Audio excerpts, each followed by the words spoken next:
बिस्मिल्लाहिर्रहमानिर्रहीम। आज जून 28 है, बुध की शब है। आज के दिन की इम्पॉर्टेंट खबरें और उनके ऊपर अपना तज्जिया आपके सामने रखता हूं। आज दिन भर वैसे तो बहुत कुछ हुआ, लेकिन जो मोस्ट इम्पॉर्टेंट डेवलपमेंट है वो बैरिस्टर एतजाज़ एहसन और लतीफ़ खोसा साहब की प्रेस कॉन्फ्रेंस की शक्ल में आपके सामने रखेंगे। उसके कुछ ना कुछ मंदरजात तो आपको पता होंगे, कुछ मंदरजात जो बहुत ही सनसनीखेज़ हैं वो आपके सामने रखूंगा। ऐसे मंदरजात जिनसे आने वाले दिनों में बड़े बड़े लोग फंसने जा रहे हैं, एक्सपोज होने जा रहे हैं। बहुत सारे राजों से आज पर्दा उठाया है एतजाज़ एहसन साहब ने और लतीफ़ खोसा साहब ने। फिर ये भी एक इम्पॉर्टेंट बात है कि एक पाकिस्तान तहरीक इंसाफ के मुशीर को इस्तेमाल किया गया एतजाज़ एहसन साहब और लतीफ़ खोसा की प्रेस कॉन्फ्रेंस को रखवाने और उसको सैबोटाज करने के लिए। उन्होंने कोशिश भी की, लेकिन वो कोशिश नाकाम हुई। वो प्रेस कॉन्फ्रेंस फिर भी आप तक पहुंची। ये चीज़ें आपके सामने रखनी हैं। उसके साथ साथ आपको ये बताएंगे कि मोहसिन लंबा, जिससे इकबाली जुर्म करवाया गया कि उन्होंने लतीफ़ खोसा को कत्ल करने की, उनके घर पर फायरिंग करने की उन्होंने जुर्म किया है और किसके कहने पे किया है, वो आपके सामने रखेंगे। उसके पीछे की स्टोरी क्या है।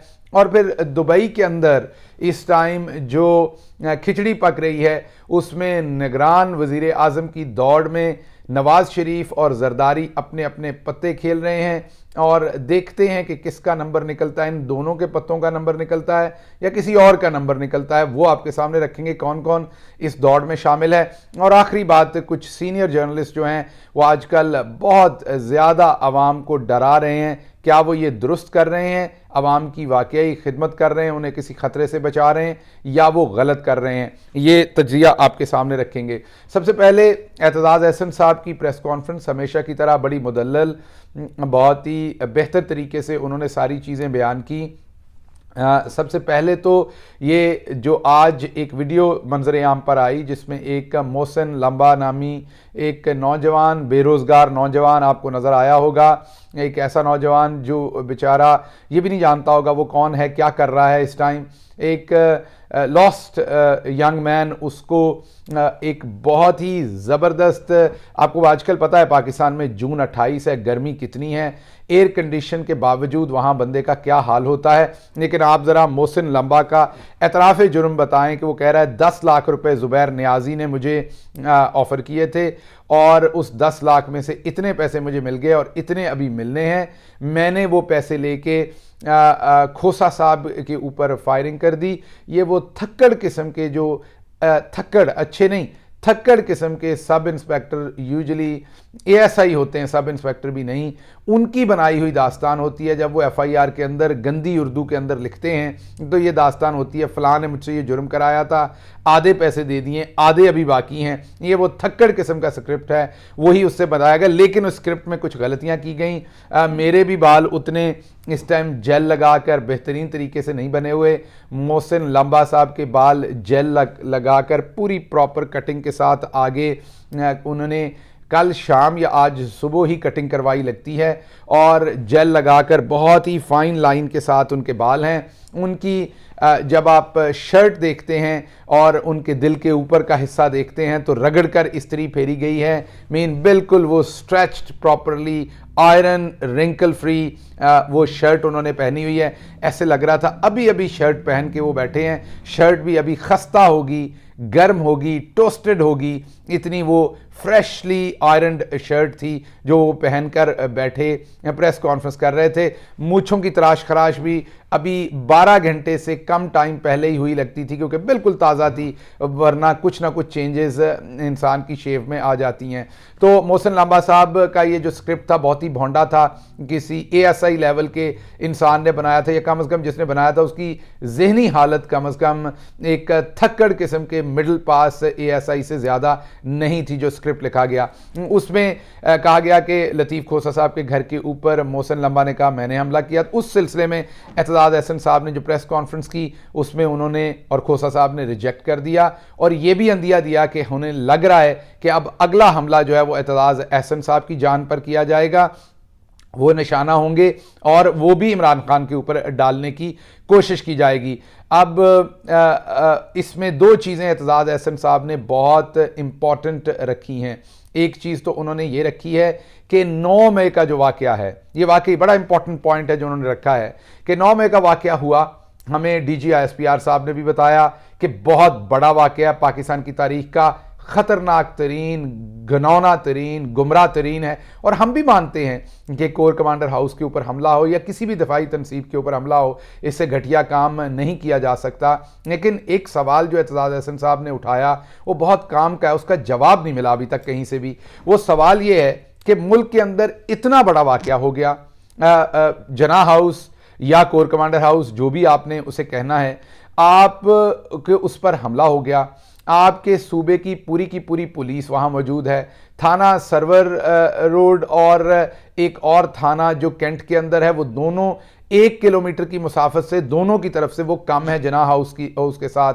कुर्बान लाइन जो पुलिस लाहौर की सबसे बड़ी पुलिस लाइन है, जहां हर वक्त हज़ारों पुलिस के लोग होते हैं, वो भी 1 किलोमीटर से कम सफ़र के ऊपर है फोर्ट्रेस के साथ ही। फोर्ट्रेस के अंदर दिफाई इदारों की ज़ाहिर बात है भारी मौजूदगी होती है, कैंट का एरिया उसके अंदर भारी मौजूदगी होती है। तो ये जो IG पंजाब थे, ये अगर इसमें मिले हुए नहीं थे तो कम अज़ कम नालायक नकम्मे तो थे ना कि इन्होंने कोई हिफाजत नहीं की। आपको पता है कि जब भी रेजिस्टेंस होती है तो पुलिस वाले ज़ख्मी होते हैं, फिर उनको पेश किया जाता है, हीरो बनाकर पेश किया जाता है। उनकी वीडियोज़, उनके इंटरव्यूज़, हॉस्पिटल के अंदर मोहसिन नकवी साहब जाते हैं, उनके इंटरव्यूज़ होते। इस दफ़ा ऐसा कुछ नहीं हुआ। किसी खुदा न खास्ता, अल्लाह ना करे किसी की भी हलाकत हो, लेकिन किसी सिक्योरिटी पर्सनल की कोई हलाकत नज़र नहीं आई, कोई ज़ख्मी नज़र नहीं आया, कोई ऐसी डेवलपमेंट नज़र नहीं आई। इसका मतलब IG ने नहीं रोका, DIG ऑपरेशंस ने इस सारे प्रोसेस को नहीं रोका लाहौर के, इसमें CCP और लाहौर ने नहीं कुछ किया। तो कम अज़ कम ये जो पुलिस अफसरान हैं, इनके ऊपर और कुछ नहीं तो डिसिप्लिनरी कार्रवाई तो अभी तक होनी चाहिए थी। चलें जी, इनको ना करें। हो सकता है आपके बड़े करीबी हों, आपके लिए बहुत सारे काम किए हों इन्होंने, शहबाज शरीफ साहब, राणा सनाउल्लाह साहब, लेकिन थाना सरवर रोड के SHO को ही मुअत्तल कर देते। अच्छा चलें, आपने वो भी नहीं करना था, वहाँ के मुंशी को ही मुअत्तल कर देते कि पता लगा जना हाउस के ऊपर हमला हुआ है और बहुत बड़ा वहाँ पर एक सानिया हो गया है। एक तरफ तो राइटली सो ये कहा जा रहा है कि जना हाउस के ऊपर जो हमला है वो पाकिस्तान की तारीख का भयानक और बदतरीन है, और with in 24 hours Pakistan Tehreek Insaf से ताल्लुक़ रखने वाले और दूसरे आम शहरी 10,000 से ज़्यादा लोगों को पकड़ के जेलों में डाल दिया जाता है। तो इसमें कोई सिक्योरिटी लैप्स नहीं हुआ। ठीक है, मान लिया कोई भी इंसान शरपसंदी के लिए घर से निकल पड़ता है, लेकिन किसी ने उसको रोकना भी तो है ना। अच्छा, ये भी मान लेते हैं कि कोई रोक नहीं सका, आवाम बहुत ज़्यादा थी, लेकिन रोकने की कोशिश तो की होगी किसी ने। जब कोशिश भी नहीं हुई, फोर्स वहाँ बुलाई नहीं गई, फोर्स वहाँ से एब्सेंट रही, और ये कोई 5 मिनट, 10 मिनट, 15 मिनट का काम नहीं है, घंटों एब्सेंट रही, और उसके बावजूद एक पुलिस वाले के ऊपर IG छोड़ दें, CCPO छोड़ दें, DIG ऑपरेशंस छोड़ दें, SSP ऑपरेशंस छोड़ दें लाहौर का, आप कम से कम थाना सरवर रोड और दूसरा जो थाना दूसरी तरफ है कैंट का, उसके ऊपर आप SHO को ही कम से कम सस्पेंड कर देते या उसकी इंक्वायरी कर देते। चलें, उसको नहीं कहना था, जो बेचारा हवालदार वहाँ मुंशी बैठता है, हमेशा जिनके ऊपर सारा कुछ डाल दिया जाता है, उसी को कर देते। और भाई और कुछ नहीं, जिसकी वहाँ ट्रैफिक पुलिस की ड्यूटी थी, उसी को कर देते कि तुमने वक्त पर वायरलेस क्यों नहीं की। किसी को कुछ नहीं कहा गया। ये बहुत बड़ा सवाल है एतजाज़ अहसन साहब की तरफ से, और उन्होंने ये कहा कि IG को ज़रा हमारे हाथ दें, DIG ऑपरेशंस को हमारे हाथ दें, हम आपको बता देंगे कि 9 मई के पीछे भी कौन है और खोसा साहब के पीछे भी कौन है। क्योंकि ये नज़र आ रहा है कि ये लोग इसमें मिले हुए थे, इनको पता था कौन कर रहा है, इनको बताया गया था कितने बजे तक वहां जाना है और कितने बजे तक वहां नहीं जाना। और ये कोई नई बात नहीं है, ये मुस्लिम लीग नून का पुराना वतीरा है। सुप्रीम कोर्ट के ऊपर ये हमला कर चुके हुए हैं पहले, इसी तरीके से सुप्रीम कोर्ट से मुअज़्ज़ज़ तो और कोई जगह नहीं होती, उस पर ये हमला कर चुके हैं। तो फिर कोर कमांडर हाउस हो या जना हाउस हो, इनके लिए, या कायदे आज़म का मज़ार हो, इनके लिए उसके बाद क्या अहमियत रह जाती है ऐसी जगहों की। तो इसलिए एतजाज़ अहसन साहब ने दूसरा सवाल किया कि इतनी बड़े लैप्स के बाद और कुछ नहीं, आप आईजी को एक शोकाज नोटिस जारी करते, उससे वजह पूछते कि तुमने परफॉर्म क्यों नहीं किया, उसे एक लेटर ऑफ डिस्प्लेजर देते, उसकी तंबीह करते और उसको इस्लामाबाद कॉल करते और कहते कि आप अब सर्व नहीं करेंगे। अच्छा जी, ये शहबाज शरीफ ने नहीं किया, राणा सनाउल्लाह ने नहीं किया, तो मोहसिन नकवी कायम मकाम वज़ीर आला हैं, जो अपने आप को मुकम्मल वज़ीर आला कहते हैं, वही बुला लेते आईजी को, उसकी तंबीह करते, कोई खबर आपको नजर आती, बल्कि आईजी साहब को तो मेडल लगने वाले हैं। तो इसका मतलब है इतना बड़ा सान्या हुआ और जिसकी ड्यूटी थी प्रोटेक्शन की, उसने कुछ नहीं किया, वो कहीं नजर नहीं आया। तो इसका मतलब यह हुआ कि चोरा नाल रली हुई है। वो कौन है, वो उसका मैं नाम नहीं लेता, लेकिन चले वो फिर हैं तो जानवर ही, लेकिन लोग गुस्सा कर जाते हैं। लेकिन बात यह है कि ये घोड़ी चोरों के साथ मिली हुई है। घोड़ी की जगह पर आप अपना लफ्ज़ खुद इस्तेमाल कर लें, आपको बिल्ली पसंद है या कोई और जानवर पसंद है, तो फिर ये बिल्ली जो है ये चोरों के साथ मिली हुई है।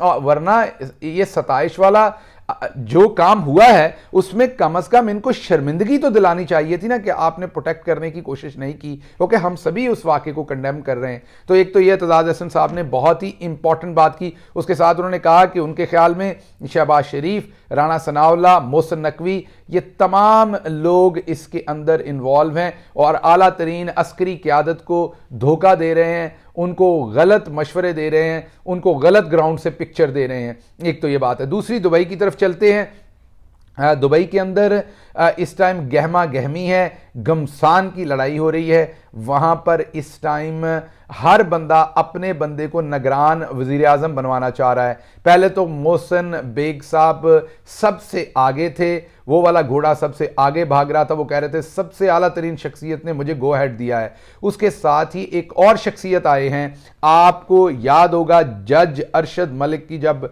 वीडियो ऑडियो नासिर भट्ट नाम के एक शख्स लेकर आए थे, उस टाइम एक आपके सामने किरदार आए थे जिनका नाम रिपोर्टेडली नासिर जंजुआ साहब है। मुझे एग्जैक्टली नहीं पता कि वो दुरुस्त थी बात कि वो उसमें शामिल थे कि नहीं, लेकिन कुछ लोगों ने सोशल मीडिया और बहुत सारी बातों के ऊपर कहा था कि नासिर जंजुआ साहब जो हैं वो भी उसके अंदर, उनका भी किसी ना किसी तरह का किरदार है। ये तो वही बता सकते हैं कि है था किरदार के नहीं था।